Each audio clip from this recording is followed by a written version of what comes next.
హైదరాబాద్ వాసులకు outer ring road గురించి ప్రత్యేకంగా చెప్పాల్సిన పనే లేదు. ఈ మధ్య అయితే ప్రతిరోజు ఈ ఔటర్ రింగ్ రోడ్ వార్తల్లో నిలుస్తోంది. ఇక ఆ ఓఆర్ఆర్ రోడ్డు ప్రమాదాలకు కేర్ ఆఫ్ అడ్రస్ గా మారుతోంది. ఇటీవలే ఒకే ఫ్యామిలీ నుంచి 6గురిని బలి తీసుకుంది ఈ మృత్యు రోడ్డు. 24 గంటలు గడవక ముందే మరో కారు ప్రమాదం చోటు చేసుకుంది. రంగారెడ్డి జిల్లా తుక్కుగూడ ఓఆర్ఆర్ ఎగ్జిట్ 14 దగ్గర వేగంగా వెళ్తున్న కారు అదుపు తప్పి బోల్తా పడింది. ఇక ప్రమాద సమయంలో కారులో 4 ప్రయాణికులు ఉన్నారు. అందులో ఒకరికి తీవ్ర గాయాలయ్యాయి. నందిగామ నుంచి కన్హా శాంతివనం వెళ్లి వస్తుండగా ప్రమాదం జరిగినట్లు పోలీసులు తెలిపారు. ఎగ్జిట్ 14 దగ్గర కారు బోల్తా పడటంతో ఇతర వాహనాల ప్రయాణికులు సహాయక చర్యలు చేపట్టి ప్రయాణికులను రక్షించారు. పోలీసులకు సమాచారం ఇవ్వడంతో అంబులెన్స్, ఓఆర్ఆర్ సిబ్బందిని అలర్ట్ చేశారు. ఘటనా స్థలానికి చేరుకొని పరిశీలించారు పహాడీ షరీఫ్ పోలీసులు.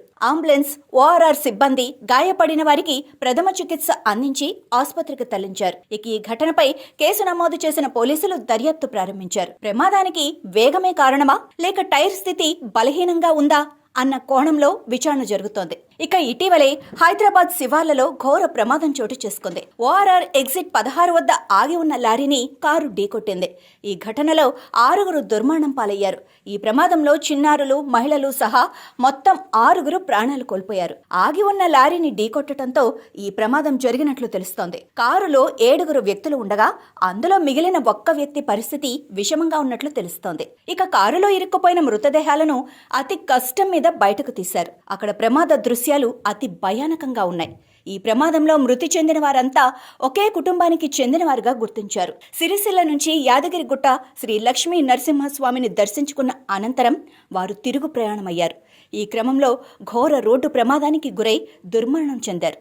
ఇక ఓఆర్ఆర్ పై గరిష్ట వేగం 100 కిలోమీటర్లు ఉండగా 2023లో ప్రభుత్వం దానిని 120 కిలోమీటర్లు పెంచుతూ ఉత్తర్వులు జారీ చేసింది. అంటే 1, 2 లైన్లలో 120 కిలోమీటర్లకు కనిష్ట వేగం 80 కిలోమీటర్లు, లెఫ్ట్ లైన్లు లైన్ 3 మరియు 4లో గరిష్ట వేగం 80 కిలోమీటర్లుగా, కనిష్టంగా 40 కిలోమీటర్ల వేగంతో వెళ్లేందుకు లిమిట్ ఉంది.